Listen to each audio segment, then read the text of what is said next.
কি গরম পড়েছে। আর কতক্ষণ এইভাবে বসে থাকবো রোদে? আবার এদিকে মেঘাও আসছে না। কি জানি কি যে হলো, কে জানে। আরে, আমার একটু আসতে লেট হয়ে গেল। তুমি রাগ করোনি তো? না, ঠিক আছে, চলো একটা গাছের নিচে গিয়ে বসি। এই রোদে বসে বসে আমার শরীর থেকে সব ভিটামিন বেরিয়ে গেল।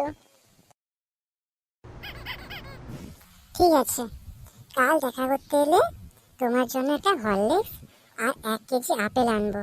দিলে তোমার শরীর একেবারে ভালো হয়ে যাবে। এই, বাজে কথা বলো না তো।